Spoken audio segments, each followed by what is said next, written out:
La fin d'année est proche, les amis.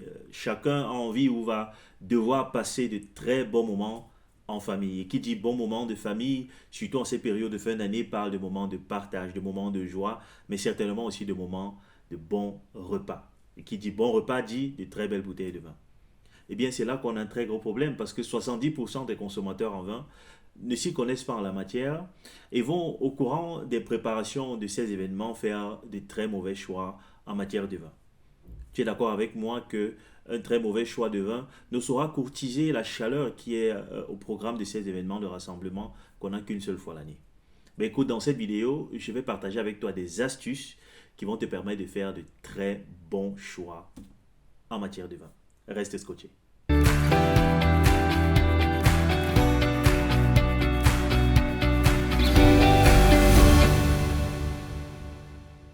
Si tu me suis dans cette vidéo pour la première fois, moi c'est Arnaud de la chaîne Wine Investor. Sur cette chaîne, je te parle de business et entrepreneuriat dans le secteur du vin ainsi que dans d'autres secteurs de manière générale.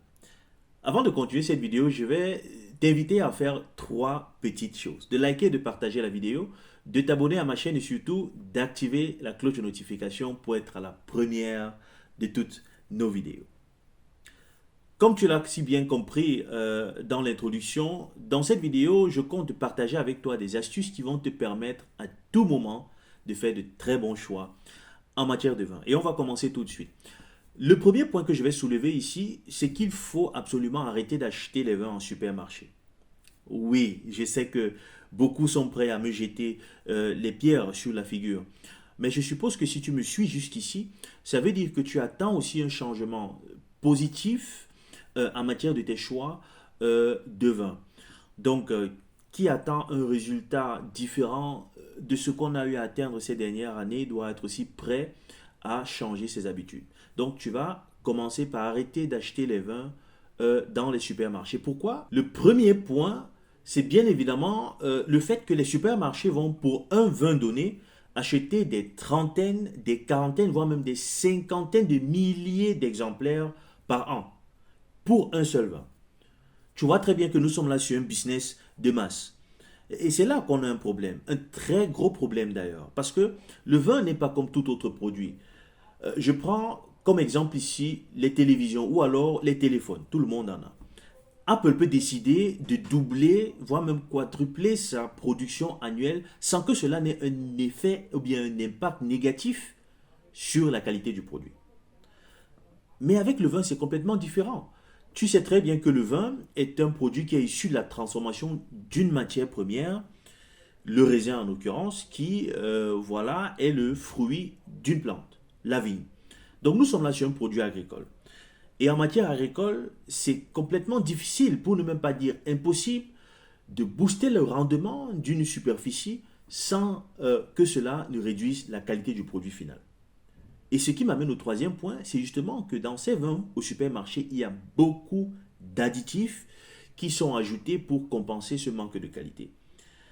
Euh, il est bien vrai, il n'y a pas beaucoup d'études qui montrent que certains de ces additifs ont un effet néfaste dans le corps, mais il y a certains additifs qui sont dangereux pour la santé.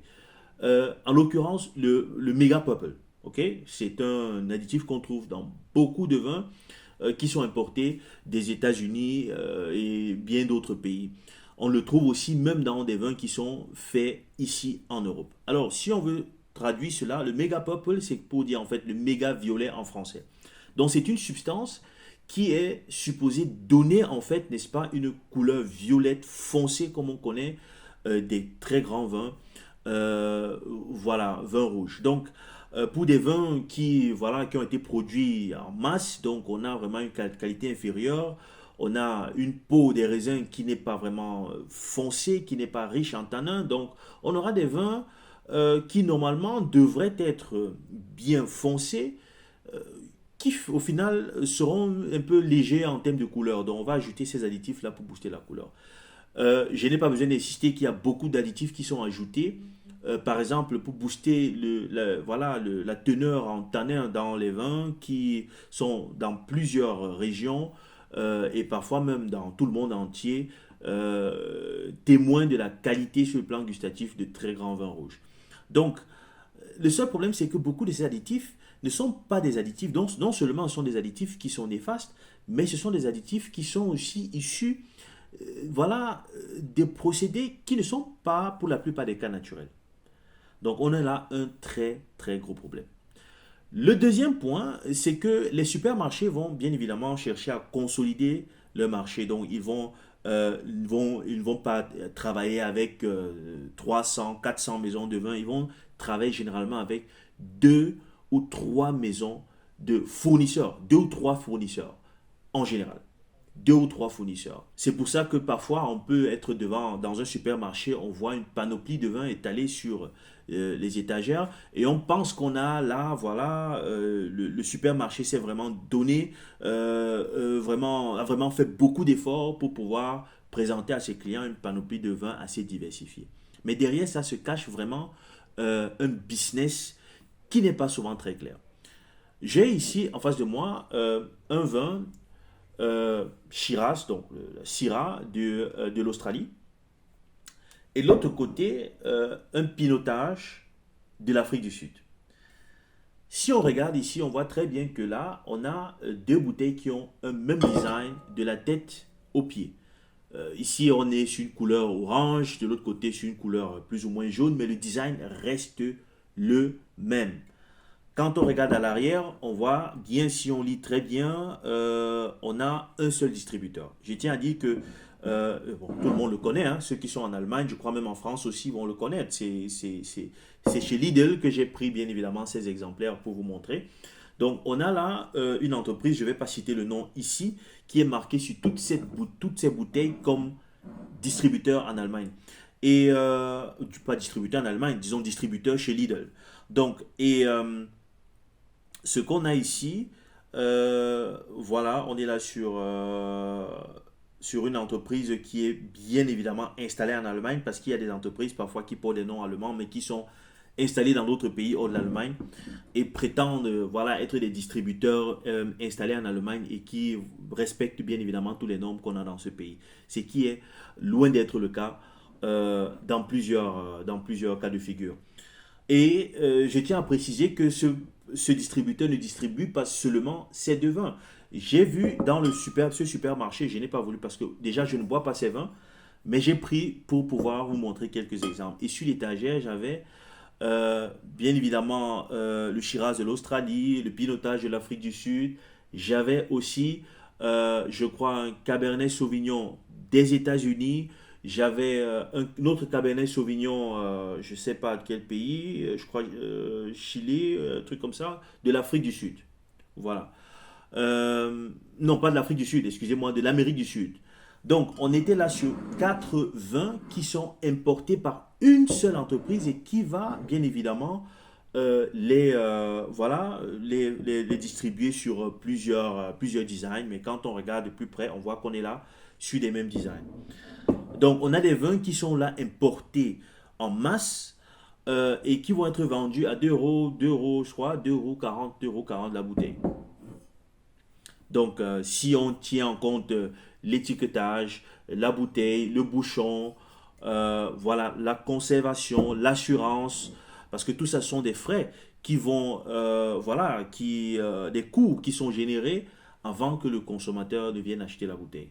Et il y a l'assurance, comme j'ai dit, que ce soit Lidl, que ce soit même le distributeur qui distribue chez Lidl, il va bien évidemment stocker ses bouteilles dans un endroit qui est assuré contre le vol, contre l'incendie et tout ça. Donc tous ces facteurs doivent être reflétés dans le prix d'un vin. Mais quand un vin coûte 2,50 € pour un vin qui est importé, qui sont des vins importés, alors qu'on est supposé payer la douane, on est supposé payer un transport par bateau, on se rend compte que, soit franchement, les gens ont produit du vin juste pour donner de manière gratuite aux gens, ou alors là, on est là sur un produit où la qualité, en fait, ne correspond pas.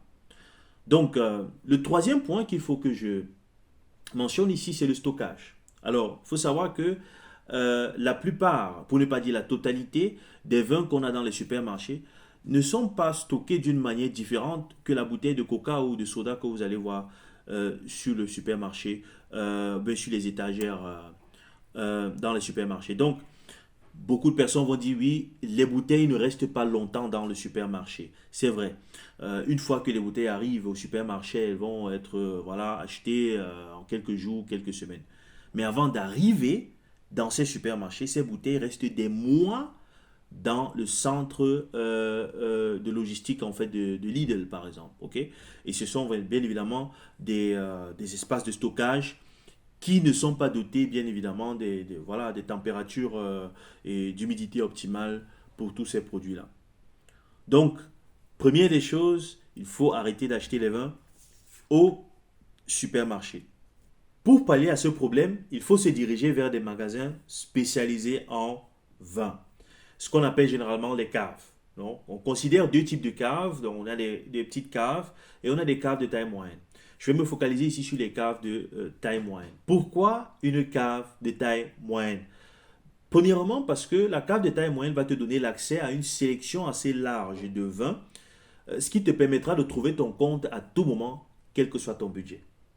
Le deuxième point, bien évidemment, c'est le fait que dans les caves de taille moyenne, on a toujours en fait un staff qui est hautement qualifié. On a pas seulement une seule personne, généralement deux, trois personnes qui vont assister le gérant et qui vont au moment de ton achat te procurer plus d'informations sur le vin, qui vont t'accompagner dans ta prise de décision.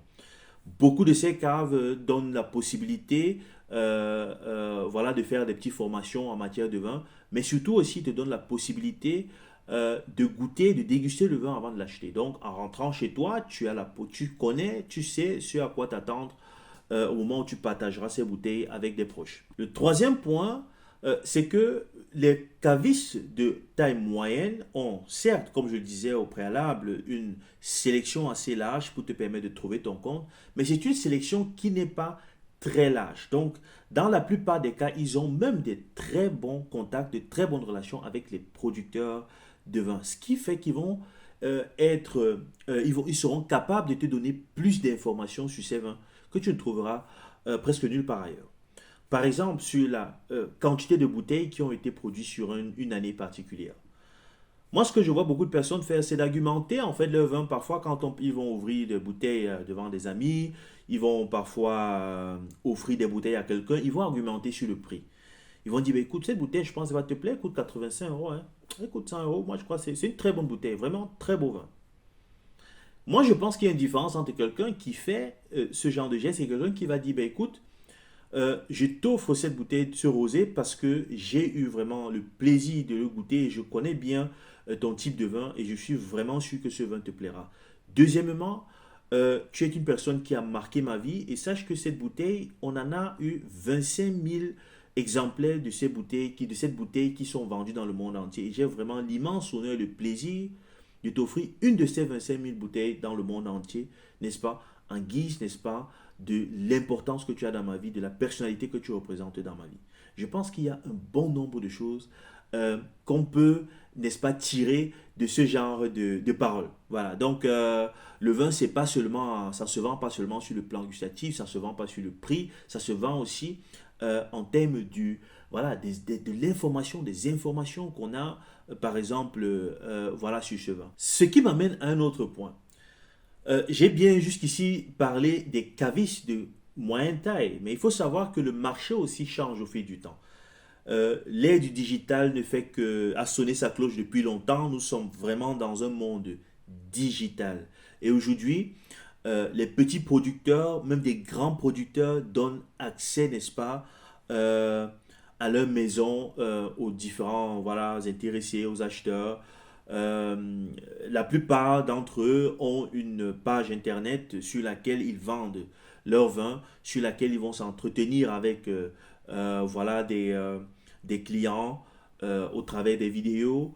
Et parfois même au travers fait, sur la page internet, c'est possible, une fois qu'on a acheté une bouteille de vin, de booker en fait, c'est-à-dire de réserver un rendez-vous, n'est-ce pas, avec le fabricant qui va justement, au moment où vous recevez la bouteille, partager en fait, n'est-ce pas, en fait, faire une dégustation, si je peux dire comme ça, de ce vin de manière virtuelle avec vous. Par contre, acheter du vin chez un caviste de taille moyenne demande aussi une certaine tenue, demande aussi, voilà, de respecter un certain nombre de codes que je vais partager avec toi de suite. Le premier point, c'est que quand on est dans ce magasin, il faut s'orienter en fonction voilà, de la stratégie, n'est-ce pas, de segmentation des vins voilà, que le caviste a décidé d'implémenter. Ça peut parfois être par pays ou par région. Donc, vous allez entrer dans un magasin, vous allez avoir un rayon des vins français, un rayon des vins espagnols, un rayon des vins italiens, et ainsi de suite. Seconde chose extrêmement importante, c'est d'oublier ce système des médailles d'or, les médailles d'argent qui sont collées sur les bouteilles. Il faut savoir que ces résultats sont plus ou moins subjectifs. Parce que le palais de l'être humain n'est pas comme une machine ou un thermomètre qui va à tout moment où on a une température de 19 degrés montrer qu'on a 19 degrés. Donc la note qu'on va donner à un vin va dépendre du vin, de la qualité du vin qu'on a dégusté ou bien qu'on a noté avant celui-ci et parfois même d'un vin qu'on va noter après celui-ci. Donc c'est parfois un peu très contraignant. Je ne vais pas imposer, à conseiller cela à quelqu'un qui est amateur, qui est un débutant. Le troisième point, bien évidemment, c'est qu'il faut ignorer tout ce qu'on a comme description sur l'étiquette. Je sais que le vin est quelque chose de très important. Il faut regarder l'étiquette. Et quand je parle d'étiquette, je parle surtout de l'étiquette arrière. On reviendra sur l'étiquette avant, l'étiquette arrière. Pourquoi je dis ceci? Alors, quand tu es amateur, tu es un débutant dans le vin, il y a un bon nombre de choses que tu ne vas pas peut-être comprendre. Euh, dans la plupart des descriptions qu'on a sur le vin, on a des mots qui sont des mots en fait génériques qu'on trouve partout.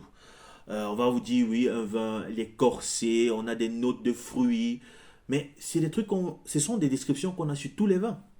C'est un peu comme si vous voulez acheter, bien tu veux acheter une bouteille de jus d'ananas.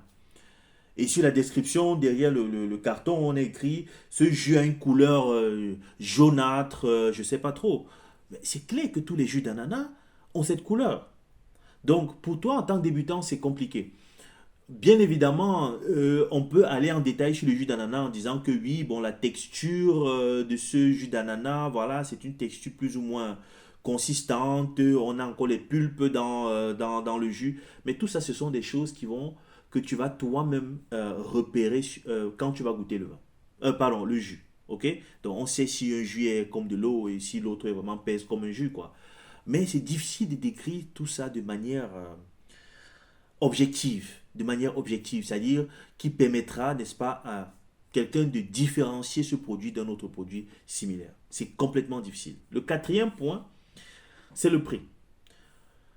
Ça va choquer ce que je vais dire, mais pour avoir une bonne bouteille de vin chez un caviste, il faut compter entre 12 et à peu près 20 euros pour un vin, voilà, de taille, de classe moyenne.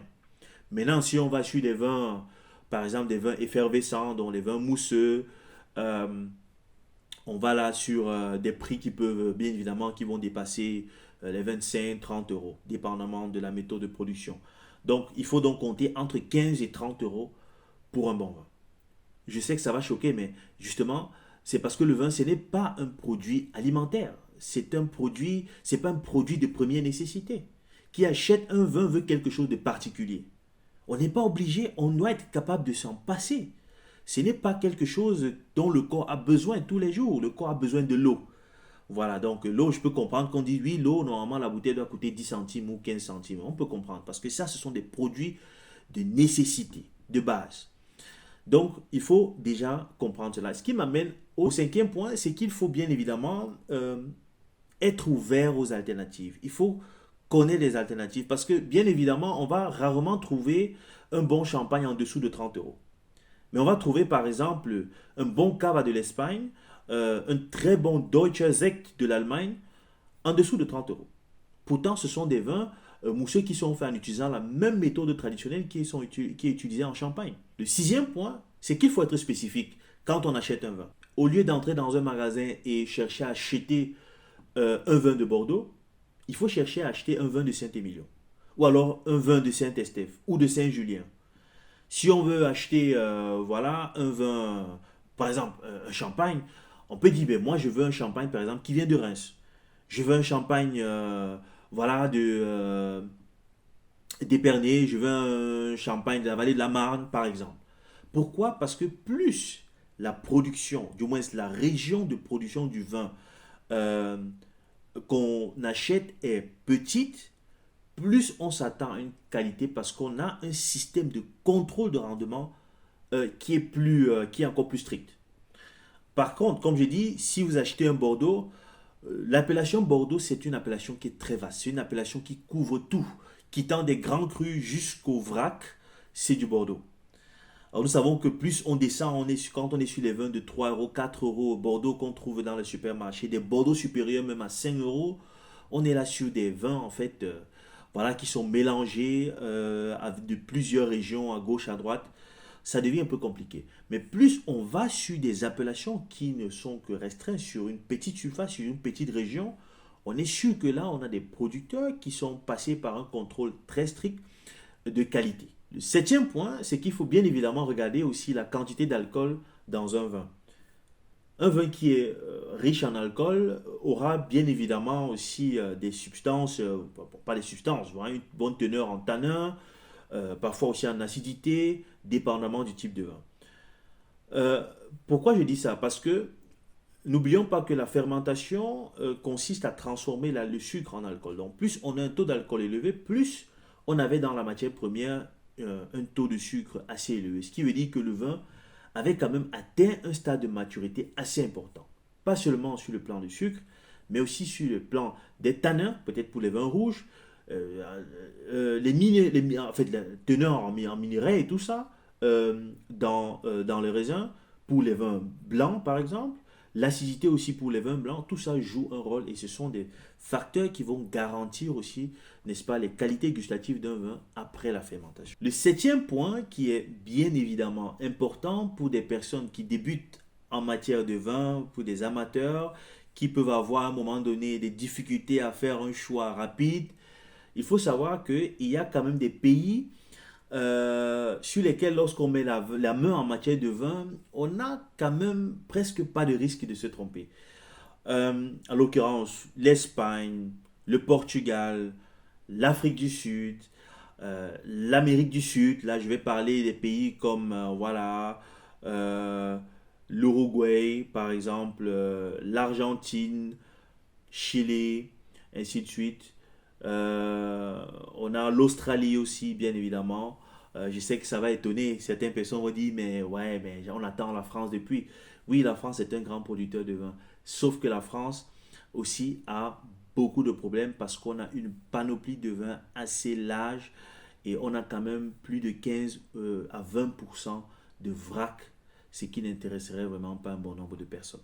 Moi, ce que je vois beaucoup de personnes faire, c'est d'avoir peur de faire de mauvaises expériences. Il faut savoir que le bon vin, surtout quand on est chez un caviste, il n'y a pas de bon, il n'y a pas de mauvais vin. Le bon ou le mauvais est dépendant maintenant de ton profil, de ton goût et du profil du vin que tu as choisi. Mais je pense que si, au fil du temps, tu respectes en fait tous les critères voilà, et les procédures que j'ai listées jusqu'ici, ça va te permettre de t'orienter vers certains vins qui vont au fil du temps de plus en plus correspondre à ton goût.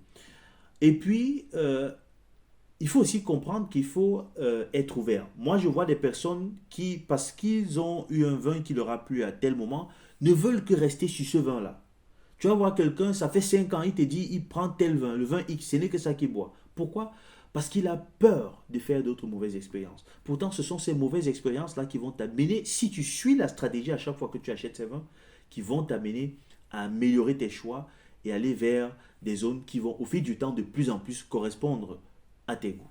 Donc, j'espère que avec tous ces points, tu pourras donc te diriger vers un caviste spécialisé et voilà, commencer à faire, voilà, acheter des belles bouteilles pour ces fins d'année.